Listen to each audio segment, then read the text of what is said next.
Voilà, mesdames et messieurs, en tout cas, vous avez suivi avec intérêt ces différents témoignages sur l'illustre disparu, le premier président guinéen. Nous partons dans cette deuxième partie, toujours avec un autre invité de parcours, Oumar Silla, communément appelé Fonike Mengue. Il est le coordinateur national du mouvement Sékou Touréisme. Il est avec nous ici sur ce plateau pour parler de cette commémoration de l'an 35 de disparition du premier président guinéen. Alors aujourd'hui, est-ce que vous, en tant que leader, en tant que porte-parole, en tant que porte-voix de ce concept, de ces idéaux du premier président guinéen, ce révolutionnaire, est-ce que vous, aujourd'hui, vous pensez que vous êtes écouté, surtout par la jeunesse guinéenne? Tout à fait, tout à fait, tout à fait. Le mouvement Sékou Touréisme est majoritairement composé par la jeunesse guinéenne. Très souvent, vous remarquerez sur le terrain, quand on a des activités, il y a plus de jeunes que de vieux. On fait appel aux vieux très souvent, c'est pour nous relater un peu l'histoire, nous conter l'histoire. Sinon, la jeunesse guinéenne est beaucoup plus représentée dans le mouvement Sékou Touréisme que n'importe quelle génération.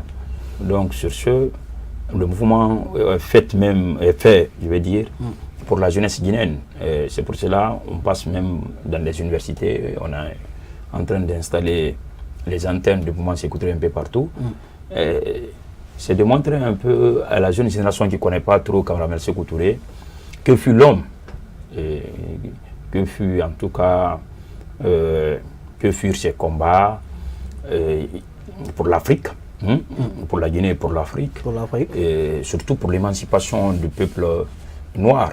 Parce que vous savez que l'impérialisme a tout fait pour éliminer Camaravel Sékou Touré physiquement.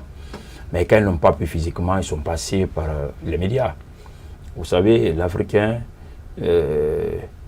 a tendance souvent, et ceux qui voient dans les télé comme TV5 et comme France 24, ils pensent que c'est la vérité. Et ils oublient que ces gens ne relaient jamais quelque chose qui déstabilise leur pays, leur gouvernement. Mais ils sont prêts à tout prix pour mettre du n'importe quoi ici en Afrique, si il se trouve qu'ils ne sont pas d'accord avec le président en exercice de ce pays.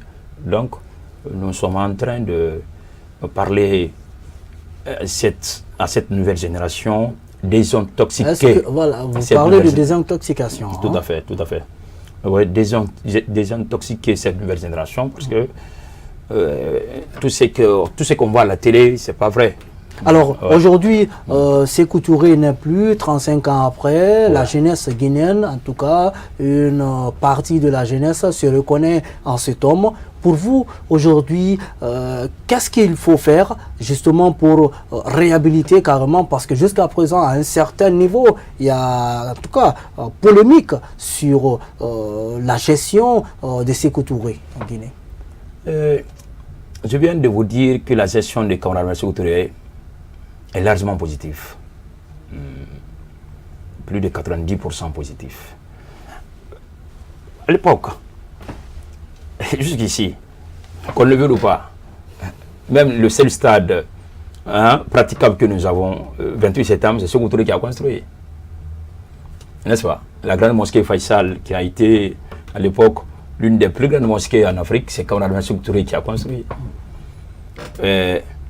Et quand on regarde aussi l'université Gamal Abdel Nasser, c'est Camaravel Sékou Touré. Quand on regarde les polytechniques de Farana, de Conakry à Gamal. Oui, j'ai cité Gamal.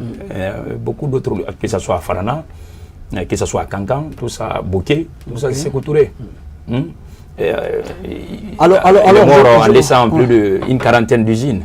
Je vous pose cette question aujourd'hui, juste à l'entame du premier mandat du président, de l'actuel président. Je vais parler du professeur Alpha Condé qui dit je vais prendre la Guinée là où Sékou Touré a laissé. Vous, en tant que coordinateur national du mouvement du Sékou Touréisme, quelle lecture vous faites ou quelle analyse vous faites justement de cette expression du président Condé? Moi, je me suis dit que le professeur Alpha Condé, il a compris.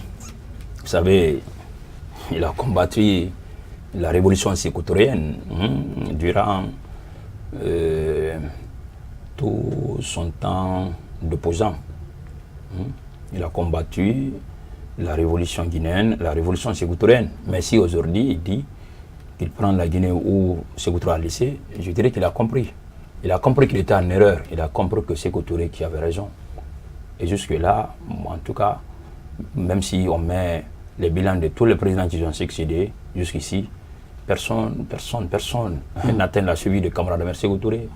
Sékou Touré est pour la Guinée comme Abraham Lincoln est pour les États-Unis. Aucun président ne peut l'atteindre la cheville. C'est comme un peu en France. Aucun président n'atteindra la cheville de De Gaulle. Donc Sékou Touré est pour la Guinée. Cette figure, en tout cas, incontestée, cette figure qui a sacrifié en tout cas sa vie pour la Guinée, qui s'est battu pour mettre la Guinée sur le chemin du développement. Alors, comment vous comptez procéder auprès de la jeunesse guinéenne, parce que pour vraiment les ramener à comprendre et à découvrir l'homme. C'est pour cela que je vous ai parlé de la désintoxication.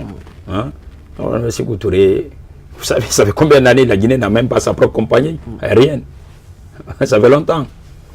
Ce que les Sénégalais sont en train de trouver en ce moment-là, que, je ne sais pas, TCV ou je ne sais pas quoi. Le chemin de fer. La Guinée avait ça. Conakry, Niger, on avait ça depuis Otoraï. Tu vois, ça, la mort de Sékou Touré, on a perdu tout ça. Long de plus de 700 et quelques Oui, on avait les grands bateaux qui transportaient la bauxite, les minerais, des grands bateaux, les bateaux de Simandou. C'est à la mort, on a perdu tout ça, ils ont vendu. Ils ont vendu, hein, tout ça a été vendu. Et Sékou Touré, en 58 déjà, après 58, dans les années 60, la Guinée, Sékou Touré, on avait notre propre compagnie aérienne. À l'époque, le Guinée était un petit blanc. Quand je dis un petit blanc, le Guinée était heureux. L'avion était à la portée de tout le monde. Et tu pouvais être partout, tu prends l'avion, tu pars là où tu veux. Tous ces pays limitrophes là venaient voyager dans l'avion Air Guinée pour même la Mecque. On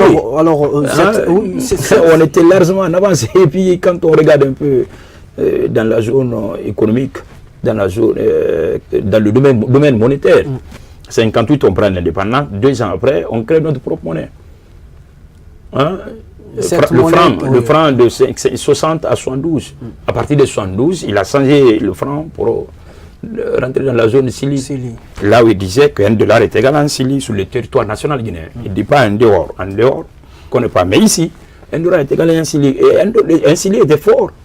C'était une monnaie qui était super forte. Mais c'est en 1986, la prise de pouvoir par le CMRN, qu'on a mis fin à l'existence du Sili. Et tout ça, l'impérialisme était derrière, l'impérialisme international et ses alliés. Il fallait mettre en mal tout ce que Sékou Touré a mis en place. Il fallait montrer à la nouvelle génération que le monsieur n'a rien fait. C'est pour cela qu'ils ont essayé de privatiser, en tout cas, toutes les entreprises étatiques à l'époque. À l'époque, il faut le dire, vous finissez l'université, il n'y a pas de chômage. Il n'y a pas de chômage, parce que le système socialiste de sorte qu'il n'y a pas de chômage. L'État se battra pour ne pas qu'il y ait de chômage. Tu finis l'université aujourd'hui, demain tu as un travail. Aujourd'hui, il y a des milliers de jeunes, si vous voulez, des millions de jeunes qui sont au chômage. Mais Sékou Touré, il a dit, il a fait une prémonition que nous appelons prémonition Sékou Touréenne. Oui. Il dit, laquelle? Il viendra un moment où des hommes en tenue prendront le pouvoir sans aucune notion de la chose publique. Ils dureront pendant assez longtemps. Ils ouvront le pays à un régime sauvage, où le jeu et le moi seront au rendez-vous. La Guinée perdra son aura, la Guinée perdra sa notoriété. Il dit, après ce régime, qui va tant durer comme je vous ai dit, les civils viendront au pouvoir, mais avec une administration très corrompue et très vieillissante, et des milliers de jeunes au chômage, que la Guinée ne va pas toujours se relever. Que c'est après ce moment, cependant, que penseront en tout cas des contre-révolutionnaires, ou des gens qui ne croient plus que la révolution va revenir. Sans ce moment, la révolution couchée, alitée, je vais dire, sur son lit de malade, va se rétablir, va recouvrer sa santé.